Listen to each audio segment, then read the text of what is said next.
Kembali lagi, jangan-jangan pemilihan presiden juga nanti lewat MPR. Balik lagi gitu loh. Menurut saya begini, pertanyaan Mbak kita ini sederhana. Kenapa Demokrat berubah? Dulu Pak SBY sendiri yang keluarkan Perpu. Belum. Nah, Perpu itu Perpu itulah yang kemudian dijalankan sampai sekarang karena dia menjelma menjadi undang-undang. Itu loh. Apakah kemudian perubahan ini terkait sesuatu? Jelaskanlah. Oke. Itu loh. Cukup, Bang? Sumam? Cukup. Oke, Ya, baik. jawab. Bang, konteks kerangka berpikirnya kita meletakkan bahwa evaluasi langsung atau tidak langsung. Kalau misal tadi kembali kepada tujuannya, apa sih tujuannya, Bang? Kita melihat tujuannya adalah menghadirkan local good governance, tata kelola pemerintahan lokal yang baik. Karena itu adalah evaluasi mendasar. Saya masih ingat, almarhum Rizwanda Imawan, teman baik dari teman-teman GMNI, teman-teman PDIP, konstruksi berpikirnya waktu itu sangat genuine, sangat legitimate. Evaluasi yang dilakukan waktu itu juga sama, bahwa pilkada DPRD, salah satu yang paling mendasar adalah faktor korupsi. Proses pemilihannya dengan kode dan lain sebagainya, itu modusnya sudah ditulis. Enggak, yang ditanya di tadi dalam konteks itu, kemudian evaluasi itu dilakukan. Yang ditanya tadi itu, tolong sebentar. Dikembalikan di dalam yang ditanya konteks tadi itu, kenapa Demokrat berubah sikap? Harus disikapi. Nah, adapun berubah sikap itu.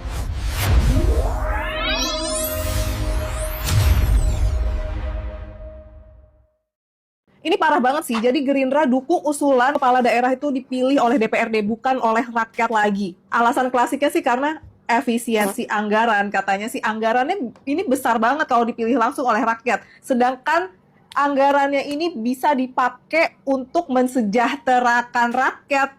Tapi apakah benar bisa seideal itu? Ini bukan cuma melemahkan legitimasi demokrasi Indonesia, tapi rawan transaksi politik.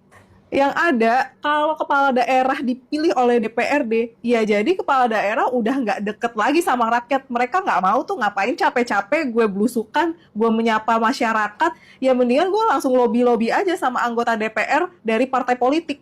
Kepala daerah bakal cenderung lebih patuh kepada anggota DPRD daripada masyarakat. Karena ya yang nyoblos itu kan anggota DPRD. Dia menganggap kalau bosnya ya anggota DPRD, bukan rakyat lagi. Karena ya buat apa? Rakyat kan nggak milih dia. Yang kayak sekarang gini aja, mereka banyak yang sewenang-wenang.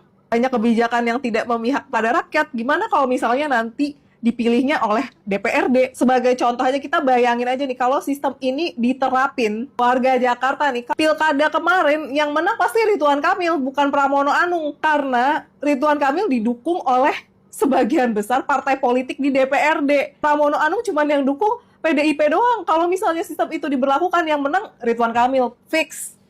Gak mau kan kayak gitu? Aduh, ini udah kayak menuju neo-orba ya, menurut gue udah kayak suara masyarakat tuh udah nggak dipertimbangin lagi, udah malah mau dihilangkan menurut gue.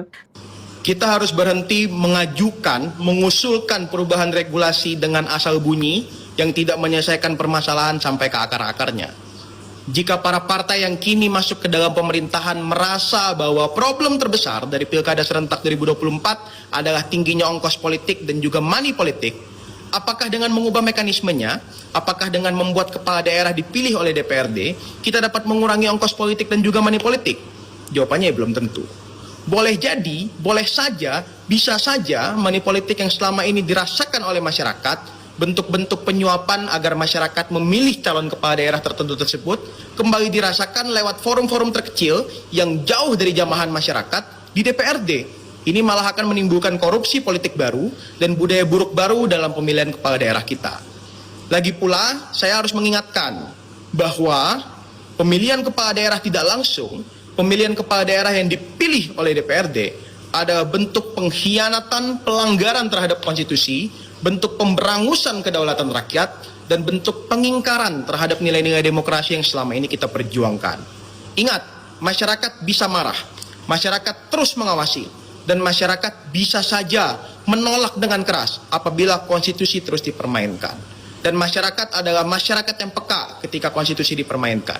konstitusi telah mengamanatkan, baik melalui konstitusi ataupun putusan Mahkamah Konstitusi, pilkada harus diselenggarakan secara langsung.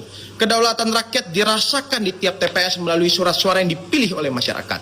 Jangan berangus kedaulatan rakyat, jangan ingkari nilai-nilai demokrasi dengan mengkhianati konstitusi dengan usulan pilkada tidak langsung, pilkada yang dipilih oleh DPRD.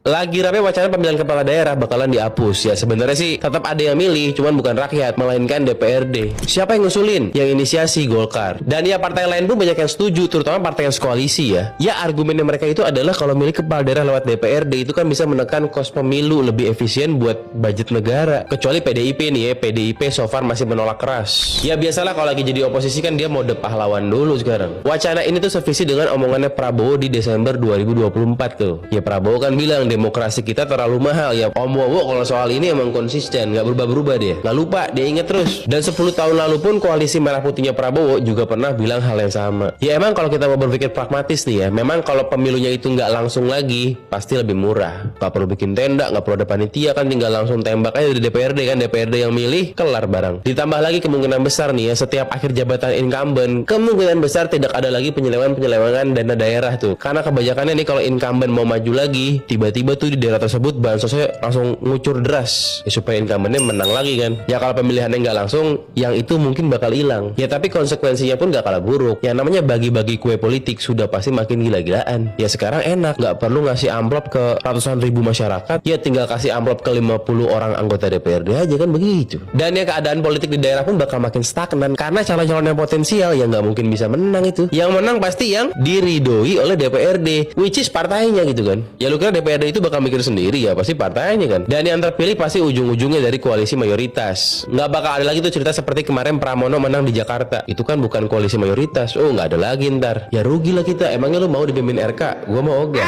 Selain dianggap mahal di operasional negaranya, politik Indonesia juga dianggap mahal di operasional masing-masing calonnya. Contoh misal nih mau jadi wali kota Bekasi, mana bisa modal 1M, nah ngimpi. Ya meskipun para calon itu kalau ngelaporin dana kampanye ya kecil-kecil sih, tapi kan emang kita percaya. Nah pertanyaannya kenapa bisa mahal? Salah siapa? Ya salah dia sendiri lah. Buat nyalekot mahal kan gara-gara lu bagi-bagi beras, bagi-bagi amplop, ya gimana nggak mahal? Itu kan salah lu, jangan malah ngapus pemilunya dong. Benerin aja kelakuan lu kan begitu mestinya. Iya yang legislatif sih masih dipilih langsung, DPRD masih dipilih langsung. Nggak ada wacana buat ngapus itu. Tapi yang namanya anggota bukan perwakilan rakyat, itu perwakilan konstituennya. Ya lihat aja majority track record dari anggota legislatif itu ngurusin lumbung suaranya. Di mana dia dipilih ya di situ yang dibina begitu. Yang kayak begitu kok mau disuruh milih wali kota sama bupati, ya mana ngerti. Tapi gue yakin ini merupakan strategi decoy aja. Sekarang kan wacananya gubernur, wali kota, bupati pengen dipilih oleh DPRD nih, ini wacananya nih. Tapi kan mereka paham ini nggak mungkin lolos, orang pasti marah. Nah akhirnya akan diambil jalan tengah. Ya udah deh, wali kota, bupati tetap langsung, tapi gubernur dipilih oleh DPRD ya. Nah itu jalan tengahnya tuh. Nanti orang pada terima, dianggapnya kan ya udahlah, ini kan win-win solution. Nah begitu, ini merupakan strategi decoy. Itu menurut gue. Kedaulatan rakyat, kemaslahatan umat bisa diwakili melalui pilkada tidak langsung? Ya, kalau bicara soal mekanisme, kita ini kan negara demokrasi konstitusional ya. Konstitusi itu menjadi pegangan kita. Dan kita sepakat Mahkamah Konstitusi itu the sole interpreter of our constitution. Dan dalam konteks mekanisme, Mahkamah Konstitusi sebagai penafsir konstitusi kita sudah sangat terang benderang setidaknya dalam 5 putusan menerjemahkan apa yang dimaksud demokratis.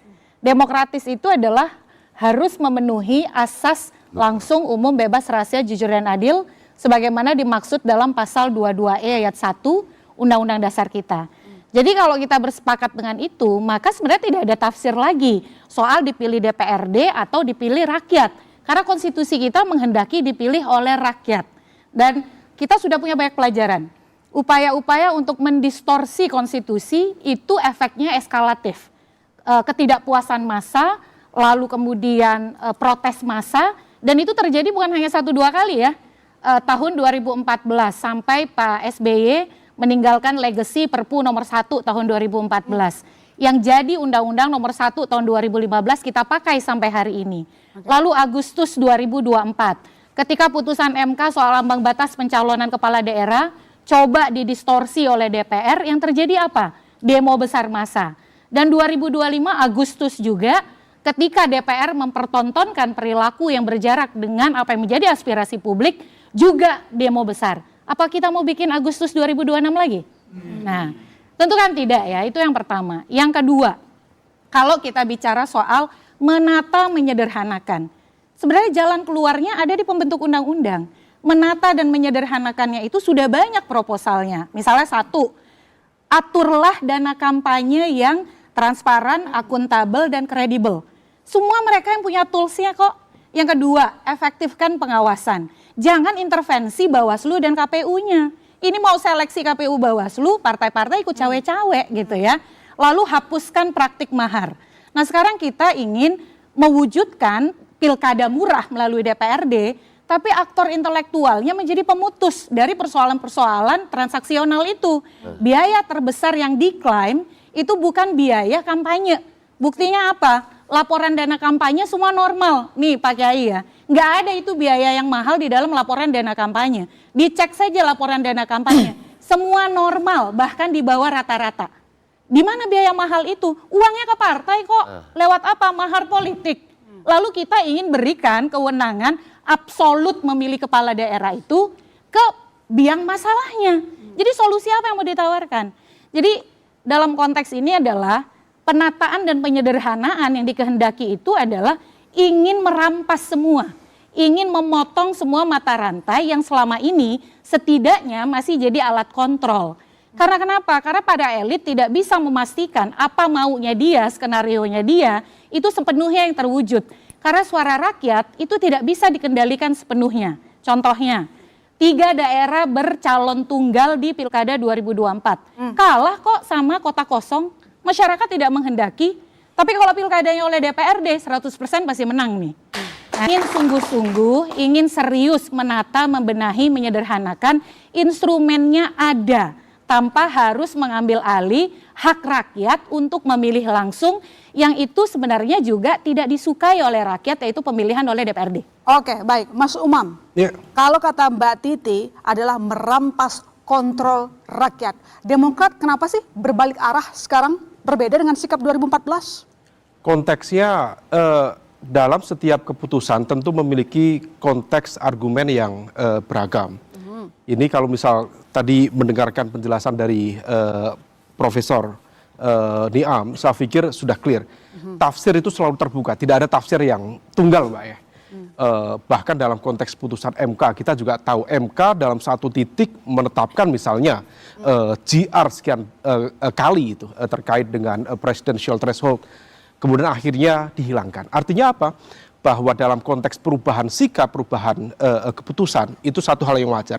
Dalam tradisi hukum Islam juga ada, Pak ya, qol qadim dan qol jadid. Artinya begini, kita dalam konteks mengeluarkan Perpu di 2014, kita juga betul-betul mendengarkan aspirasi dari civil society. Praktis 1 dekade pelaksanaan pilkada langsung, orientasi kita sebenarnya sama, bagaimana kemudian menghadirkan local good governance. Yang kita harapkan, secara teoritik, ini kan upaya deepening democracy. Ketika pilkada langsung dilakukan, maka harusnya secara prinsip, proses transparansi terjadi, partisipasi terjadi, kemudian policy di tingkat lokal juga mendapatkan aspirasi dari masyarakat. Tetapi kemudian perdebatan itu cukup banyak. Kalau misal tadi dilakukan oleh teman-teman di MUI misalnya, itu di 2012. Saya masih ingat betul, di 2013 ada satu jurnal dipublish oleh Cornell University. Itu perdebatan sangat sengit dari mazhab neoliberal dengan mazhab strukturalis. Tokoh-tokoh besar dalam konteks political scientist di Indonesia. Mulai dari Profesor Fedi Hadis, Richard Robinson, Jeffrey Winters, Thomas Papinski, Bill Liddell, Wala Ali Wasabi Ajmain, dan teman-temannya yang lain. Memperdebatkan salah satu basis argumennya adalah bahwa basis proses demokratisasi ini tidak linier. Bahwa proses demokratisasi yang diharapkan menghasilkan governance, tata kelola pemerintahan yang baik, ternyata juga tidak menghasilkan itu secara otomatis. Artinya apa? Dalam proses evaluasinya, saya masih ingat betul dalam proses pasca 2012, di 2014-2015, saya mau tanya dulu Anda, dari Bung Umam. Australia, sebentar Bang, itu cukup banyak dari Flinders Asia Center dan lain sebagainya. Evaluasi termasuk dari LIPI. Desentralisasi di satu sisi kita apresiasi memang bagus bisa menghadirkan lokal inovasi di level kebijakan publik. Tetapi di sisi lain juga memang ada bicara tentang decentralized corruption, bicara tentang konteks parochialism, bicara horizontal konflik yang alhamdulillah sekarang sudah membaik, bicara tentang konteks informal governance. Ini semua yang kemudian harus kita perbaiki. Dan kalau misal kita kembali pada basis data, saya kebetulan bawa materi data dari Kemendagri. Kemendagri selama 20 tahun terakhir memang mengkonsolidasikan data. Hasil dari evaluasinya, 20 tahun pelaksanaan desentralisasi, praktis sekitar 20%, maksimal 25% daerah yang mampu mengenerate PAD secara optimal dengan basis fiskal yang lebih besar. Artinya konteks fiskalnya kuat dibanding dengan daerah yang lain. Artinya apa? 80-75%, let's say, secara moderat, mayoritas masih ngatung kepada pemerintah pusat, TKD, transfer ke daerah. Artinya bahwa inovasi kebijakan publik di tingkat lokal ternyata belum begitu optimal. Faktornya tentu cukup beragam. SDM, kemudian konteks birokrasi lokal yang belum efektif. Saya kira salah satu problem desentralisasi itu adalah pemerintah pusat tidak mau desentralisasi yang sesungguhnya. Ini, yang kemudian perlu kita evaluasi. Kita di koalisi mempercayakan kepada Pak Presiden Prabowo untuk menata ini. Proses evaluasinya seperti apa? Tentu kita buka bersama-sama. Argumentasinya sama pilkada langsung di dalam konteks di mana ya? Bang, gini. Begini, letaknya topik begini. Kita ini tentang pilkada langsung dan tidak langsung.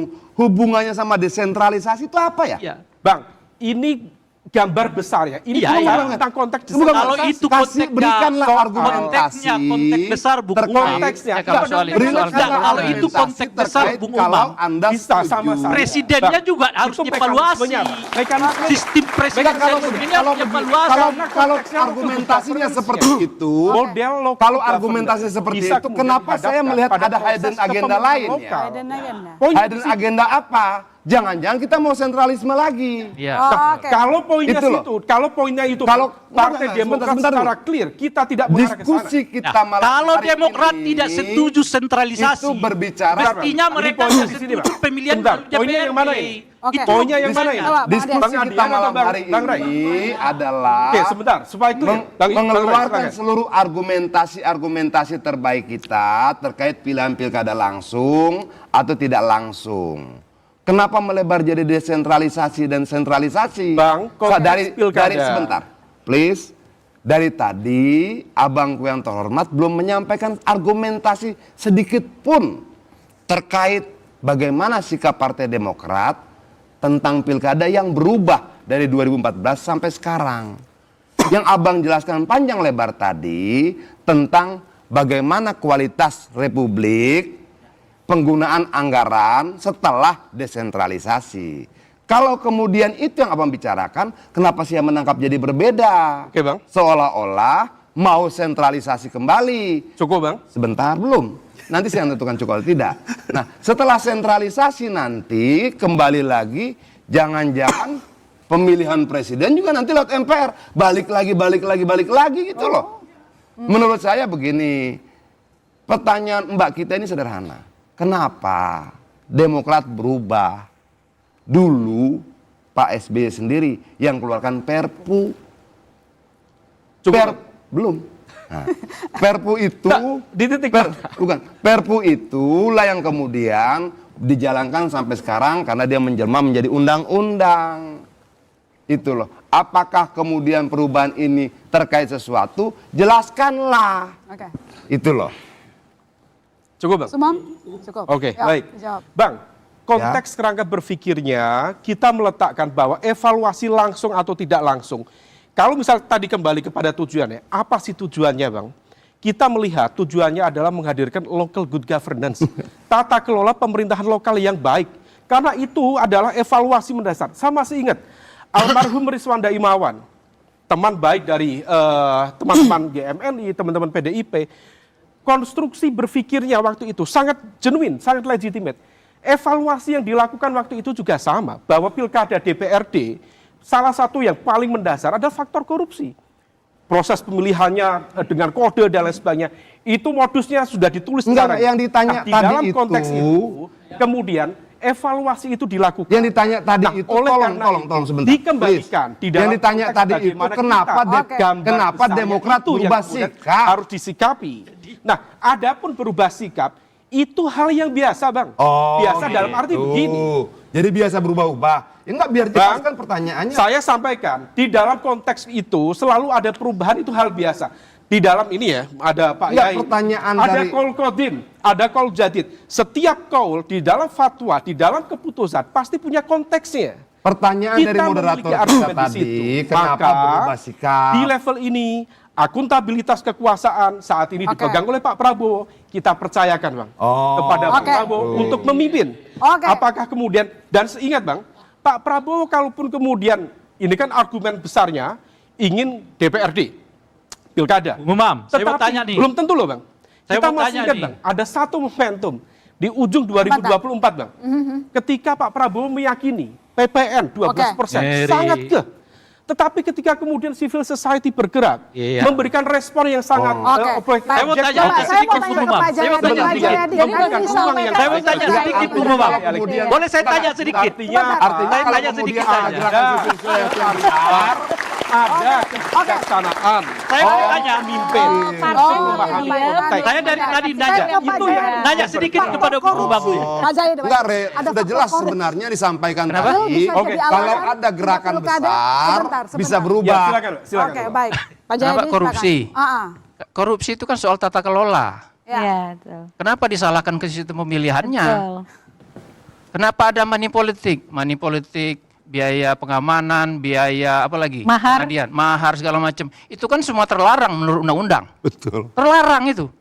Jadi kalau partai-partai politik mengakui biaya politik tinggi di luar yang dilaporkan itu, berarti mereka melanggar undang-undang dong. Iya kan? Atau berarti penegakan hukum jadi problem. Jadi Pak Yai, mafsadatnya itu tidak harus diganti dengan mengganti sistemnya. Tapi mafsadat itu tidak harus diperbaiki menjadi maslahat dengan cara mengganti sistemnya. Adalah dengan memperkuat penegakan hukum. Betul. Jadi Pak Jayadi, Anda Jadi melihat maksudnya ada gini, kenapa partai-partai ini berkoalisi sampai 81% jumlahnya untuk mencabut hak demokratis rakyat itu? Harusnya mereka berkoalisi, kalau memang pro rakyat, berkoalisi untuk dengan sebenar-benarnya memberantas itu politik uang. Oke. Siapapun. Jadi Karena Anda- itu dianggap menyebabkan, itu yang dianggap menyebabkan korupsi kan? Ya.